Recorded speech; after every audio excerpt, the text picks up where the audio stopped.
Welcome to our continuing series on the Kenya income tax reform. In this session, we look at the banking sector. And with me is Gareth Harrison, Director in our PwC Kenya's tax team. And I also have Rispah Simiyu, who's a Regional Tax Manager at Standard Chartered Bank here in Kenya.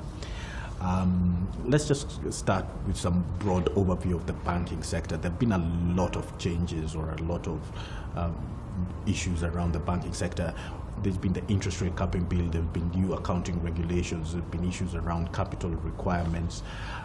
When you look at all these changes, do you think that the Income Tax Act, the Kenyan Income Tax Act, is keeping pace with these changes, or is there scope for reform given all that's happening in the banking sector? I mean, if you look at where the origins of the Income Tax Act are, it's in the 1970s, and if you look at the banking model then, it would have been more conventional, branch-led, aimed at the sort of the higher end of the income spectrum, offering relatively straightforward products. Clearly, in the last 3-4 decades, that model has changed a lot.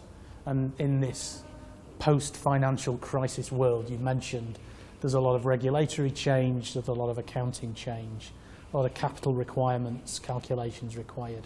And yet, in the same period of time, the Income Tax Act has not kept pace with the pace of change in other areas affecting the banking sector. So, you know, it really is time, I think, that the Act was looked at and looked at in light of the changing environment in which banks operate and the changing ways in which they do business. Excellent.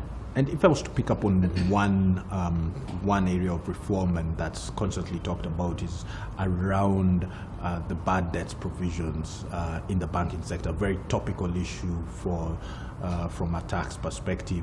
And Rispah, maybe you could just give us some background around that, and what are the contradictions and conflicts at the moment, and how you think they could be resolved in the new Income Tax Act. Banks have really faced challenges with regard to bad debt provisioning and how to account for that, especially from a tax perspective. Where you have very many regulations and many rules around how you're supposed to account for your tax, it becomes a challenge. Because what the income tax should bring, it should bring with it simplicity, certainty, efficiency, you know, and equity. So if you look at the banking sector specifically, we have the CBK Prudential Guidelines. Then we now have the IFRS 9, effective 1st January 2018. And of course, at the back of that, we have the Commissioner's Guidelines on Bad Debts. So briefly speaking into those, the CBK Prudential Guidelines, there's a way in which a bank is expected to bucket the provisions into 5 categories. So one is the normal, where it is performing according to the contract and all is well as far as the payment is concerned. Then there is a watch, where this one has not fallen due, but it is worth also watching. Then, of course, you go to the substandard. Now, the substandard is where the repayment is questionable and is exhibiting some weaknesses and probably past due between 90 to 180 days. Then, of course, it advances now to the doubtful. And that doubtful is where even the repayment, focus moves from the primary repayment into secondary. So you're looking at collaterals or the sale of assets. And then finally, then there is a loss where the debt is actually uncollectible. So you have this and the percentages around that on how to provision. And then, of course, there's the IFRS 9, which has now replaced the IAS 39. And IAS 39 looked at incurred loss, whereas the IFRS 39 is looking at the expected loss. Now, during the financial crisis back in 2008, this was identified. What was identified as a weakness is that there was a delay in recognizing the expected credit loss. And that's the reason why, I mean, if you look at the incurred loss under the IAS 39, there had to be a trigger event. Now, in the case for IFRS 9, it is forward-looking, which I think is a move in the right direction. Then, of course, as if that is not enough, of course, then you have the Commissioner's Guidelines, where If you look at the section 15 on deductibility, but then of course when the commissioner's guideline says it has to be uncollectible and all measures have been put in place, you've taken all measures to collect it and it's not fruitful. So where either the person is insolvent or bankrupt or collateral is not realizable, or even if it's realized, it cannot cover the debt in full. So having said that, you're looking at 3 different items which banks are expected to comply with.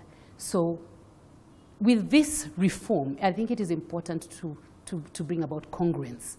It will make it simple, it makes it predictable, and of course even the administrative time, both for the revenue authority and the taxpayers, the tussles are reduced because we are all reading from the same script. I think I've seen in certain jurisdictions where the Income Tax Act simply says something that, like, follow, if it's good enough for IFRS, then it will be good enough for tax, and basically follow IFRS. Are there advantages to implementing that kind of system in the new Income Tax Act? Oh, certainly. Case in point is South Africa. South Africa, I think they're very proactive.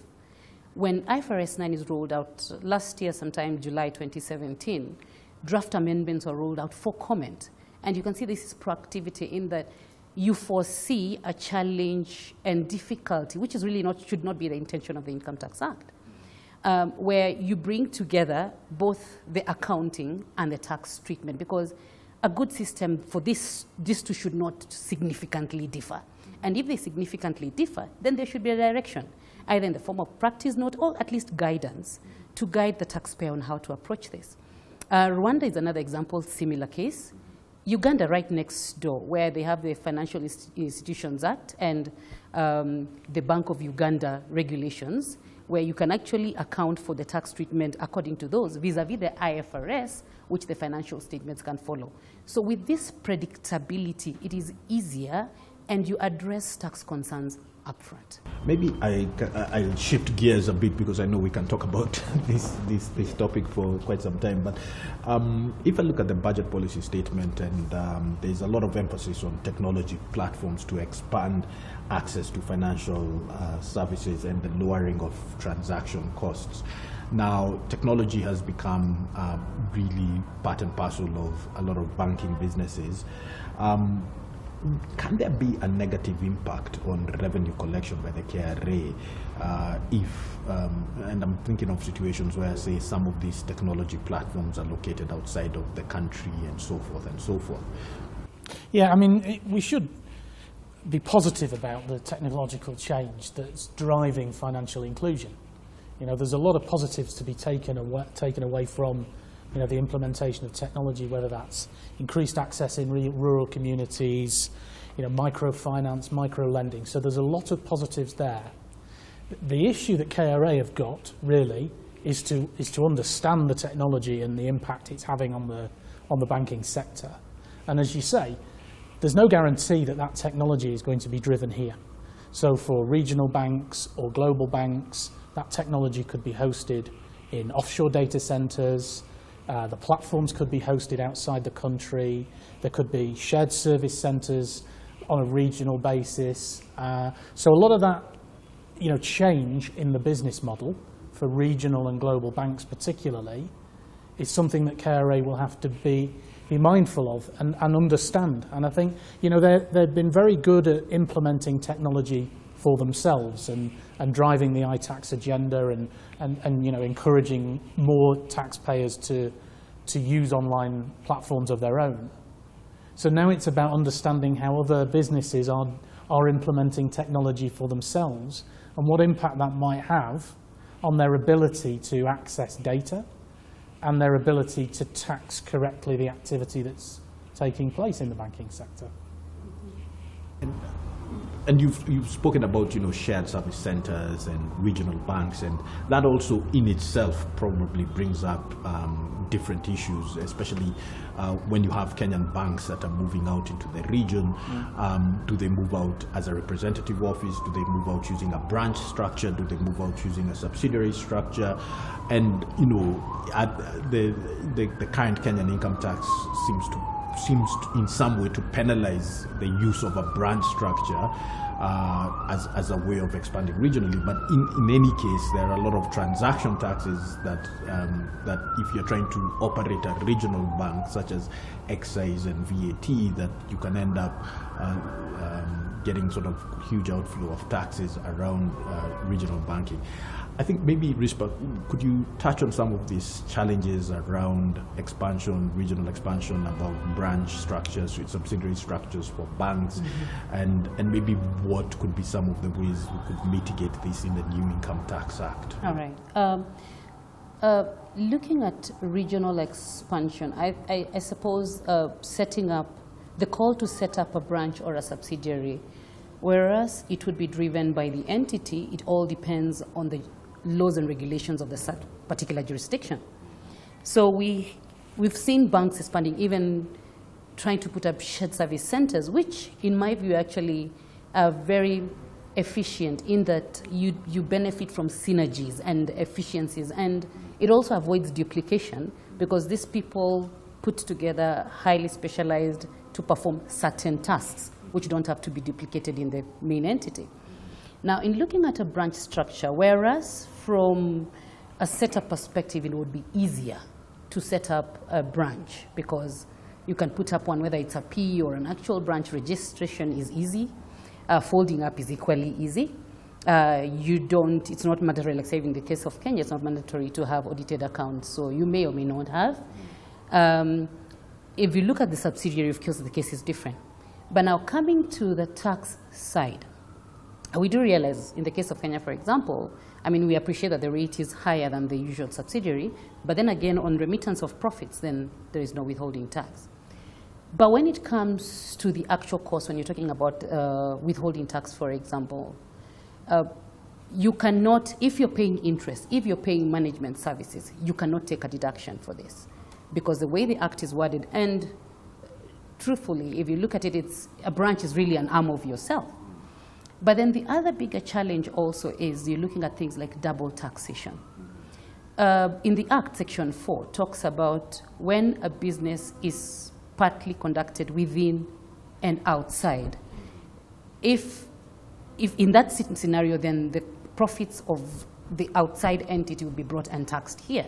That is not to say that the host jurisdiction of the branch would not seek to tax the same profits because these are derived and accrued in that jurisdiction. So you see cases of double taxation. So I think to encourage growth even in the sector, and this is really not restricted to the financial services sector, I think it is important to bring in the reform, to bring provisions that are softer and more palatable, I think, to the branches. And this comes back to this point again, is that this is an act that was primarily written for a broadly domestic economy. Precisely. And so there's some facets of international taxation that really aren't covered by the act sufficiently.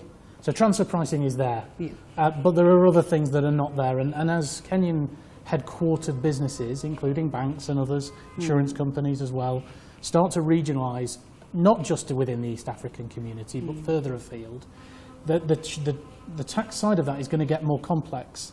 So the Kenyan Income Tax Act needs to accommodate and understand that and introduce provisions, as Rispah says, that don't introduce onerous tax costs to expansion. Because there are sufficient levels of cost already in breaking into a new sector, in a new territory. Tax shouldn't be one of those unnecessary costs. Earlier you talked about technology, and in looking at the banking sector, there's quite a big drive in probably even going branchless. And if you look at technology, technology is meant to make your work easier and simpler. And I would imagine if that is the case for the taxpayer, then it should also be the case for the Revenue Authority. And really, not to digress, an example, if you look at the Stamp Duty Act, and to take an example in the banking sector, when you're setting up a standing order, back in the days, I mean, even now, it's still what happens when you go into a banking hall and set up a standing order, and of course you take the 2-shilling stamp, lick it, stamp it, the franking machine where you emboss the stamp, and of course with those collections then you remit to the Revenue Authority. Now setting up a standing order has gone digital. Now, does it mean then we stop? Because you cannot affix on a computer, you cannot affix a stamp online. So where are we going? Where is this going? Because it's supposed to be a simpler process.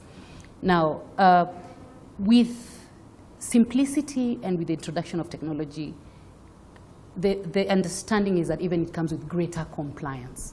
And I think even with these reforms, it should be forward-looking, also to facilitate compliance. Of course, in a case where someone wants to evade or avoid, that's a different conversation, but this would come with simpler compliance. And if things are to be done online, and I'll give you an example.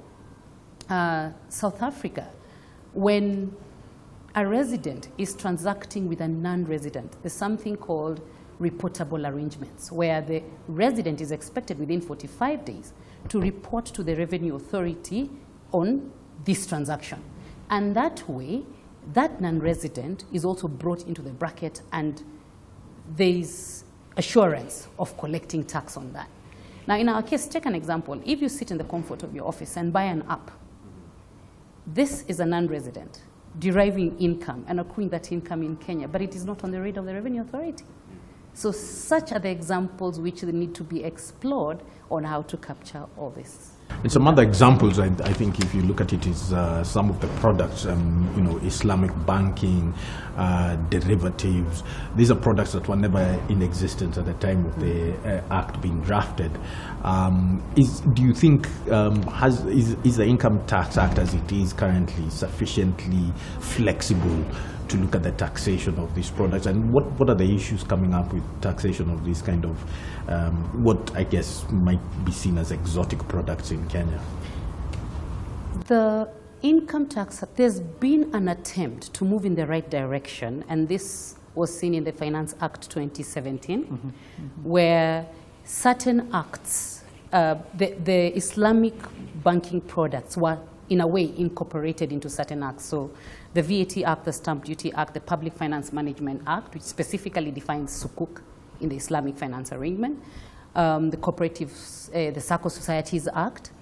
Now, whereas that is a move in the right direction, and I think and they deserve an applause for that because it's a move in the right direction, but I think more can be done. These are very specific and unique products, and clearly we are seeing a huge uptake of this product. The assumption would be that non-Muslims would not take such products, but that is not correct. We've received feedback from various sectors that even non-Muslims, so it's not restricted to the Islamic community. So I think there's a need to have probably specific regulations, specific subsidiary legislation that speaks to this. And I mean, this has been seen in other jurisdictions. When you're looking at South Africa tends to be ahead in very many ways. When something is introduced, they're very quick and very proactive to do that. So whereas just defining it, and I'll give you an example. Looking at interest, when you say that Islamic finance arrangement, interest is defined to include an Islamic finance arrangement. So what is an Islamic finance arrangement? These products should be treated, in my view, they should be given a level playing field with conventional products. And I think that is the intention here. But I think more can be done to simplify and to enable even taxpayers understand this product. And I believe the uptake would be higher, and it would be able to close some of these tax gaps. And these products are attractive products. They are sophisticated but attractive products, and they're going to be ways to attract a different kind of investor. And whether there's an international financial centre developed that maybe has, different types of product set available, whether that's derivative instruments. So it's important that not only does the KRA put something in the legislation that they think is appropriate, but they understand how the economics of the transactions work, and therefore they can tax it appropriately.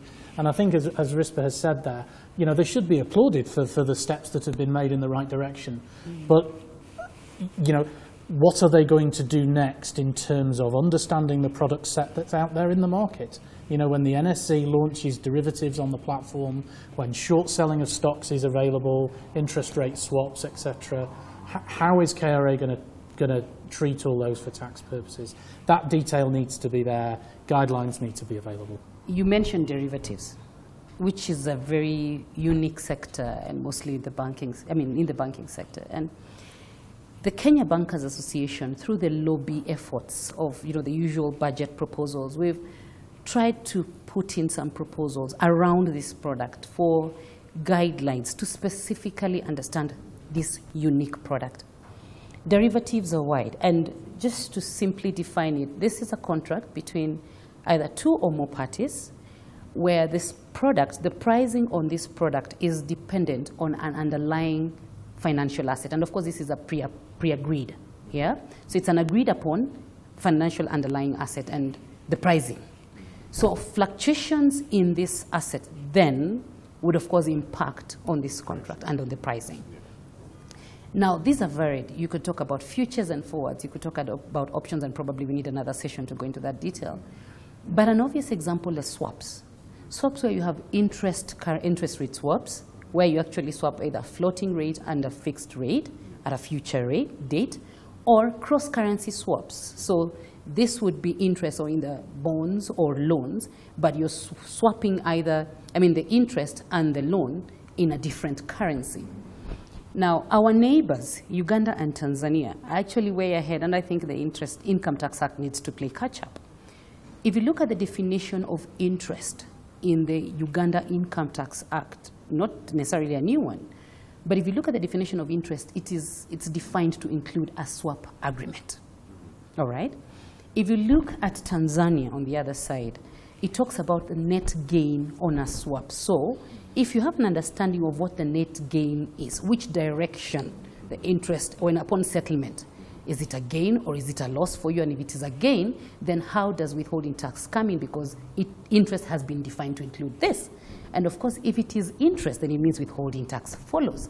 But if you look at our definition of interest, it's silent. It's quite silent on that. Yeah. So a lot has to be done. And probably we could go beyond our neighbors, not just define swaps, because like I said earlier, derivatives, it's a wide topic. And an attempt at least to bring guidelines, and then conversations can be held between the taxpayers and the Revenue Authority to see how to advance and simplify the tax treatment on these products. I guess one question I would have, and this is to either of you, is how much should be in the tax legislation and how much should we leave to sort of regulations or these commissioner guidelines that are always issued on the KRA letterhead? Because obviously, there's a complexity to this, and these changes and new products come into play. Look at the UK legislation. The UK legislation in the last 30 years has mushroomed out of control because they've tried to tax every possible scenario that might exist. Okay, so that's one approach. At the other end of the spectrum, you can just basically try to tax on a principles basis. There's a middle ground to be struck where you recognise that there is complexity and you try to accommodate that within the tax code. But equally, as you said, you don't need to explain every type of derivative in the Income Tax Act because that information is available in the market. So the NSE and the CMA will define what is an asset-backed security, what is an interest rate swap, etc. The Islamic community will have products that are tailored and marketed towards them that will be well understood and explained by the service providers. So that doesn't need to be in the code. But what does need to be in the code is an understanding of the economics, who gains, who loses, who makes a profit, who makes a loss, etc. And that needs to be factored in. Okay. And I know we're talking about the Income Tax Act, but we can never not talk about indirect taxes. And I'm just wondering, Rispah and Gareth, if you look at sort of a long-term view, do you see indirect taxes, VAT, excise tax, starting to have a bigger and a greater impact on financial services than actually the Income Tax Act? What do you think, if you were to make like a long-term prediction? I think that is a possibility, but it would take a while. One, as it is, if you look at the banking sector, it is largely exempt. But with the new VAT Act 2013, to some extent, you saw a reduction in the exempt items, in the exempt categories. So clearly you can see, in terms of, there's an attempt, deliberate attempt to widen that scope on what can be vatable. But largely speaking, from a VAT perspective, the banking sector, I think, is largely exempt. If you look at the excise duty, when that was first introduced, 2013 specifically, there's a lot of discomfort in the industry. And it came with quite some, I think, misunderstanding and lack of clarity in the respective provisions. I cannot say for a fact that those have since gone away. One of the areas specifically is the definition of interest. There has been an attempt, and again, they should be applauded. There's been an attempt via the Excise Duty Act, which was effective 1st of December 2015, to define interest, all right? So where you have interest includes XYZ, and one of the items is a return on loan. But then again, you're left wondering, so what is a return on loan? Just to give an example. One of the other items is that with coming of excise duty, it has made banking products where we're charging fees expensive. If you look at the telecommunications sector, they have a specific provision in the VAT Act that exempts, that allows them to apply VAT on the actual pricing as opposed to the price inclusive of excise duty. Now in the banking sector, because now in that case you'd find that assuming it's 100, you're looking at 10% on the 100, and then you're looking at 16% on the 100. Whereas in the banking sector, you're looking at 100, then you have 10%, so that comes to 110, which is the excise duty, and then you have 16% on the 110. So obviously it's going to be expensive. And of course this is really expensive for the consumer. Now, it is not clear which direction we're going, because if you look at other advanced economies, the indirect taxes tend to be the bigger portion. Whereas for us, I don't know whether to say that corporation tax is overrated, because you tend to collect tax on the same sources and the same institutions. Why? Probably because it's easier to reach them. And of course, the governance structures do not just allow you to cut corners. So of course, collections from that perspective is imperative, and it is important to be compliant.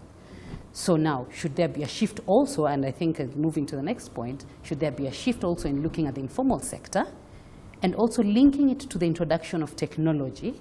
Now with all this and simplifying the process, then should we be looking at taxes that are more consumption-based? Because you see, when these are consumption-based, it is inevitable. Everyone and anyone is likely to pay tax on this.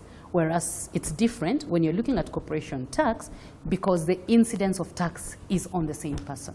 So I think there should be a deliberate shift in policy to move towards indirect taxes as opposed to corporation. That's quite interesting, because we're going back to where we started about technology and the impact in banking. It seems what you seem to be saying is technology could allow for greater use of indirect taxes, especially in terms of going towards, say, probably some of the sections of the populations that are not subject to Income Tax Act, either inadvertently or otherwise. Yeah. There's wider policy debate to be had here, and banking is not, not separate from the wider policy debate here. It's just, it brings out several of the key aspects of the wider policy debate about where do KRA want to go.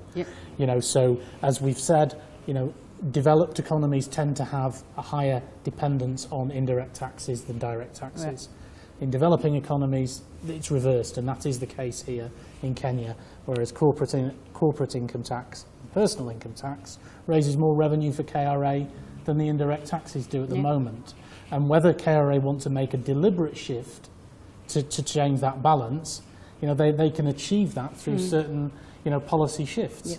And technology is an enabler in that, as it is for the banking sector and for the consumer. Okay. Excellent. Thanks a lot, Gareth. Thanks a lot, Rispah. That's obviously a very interesting discussion. And we do look forward to having you back once the draft income tax is out. Certainly. Looking forward. Thank you. Thank you. Thanks.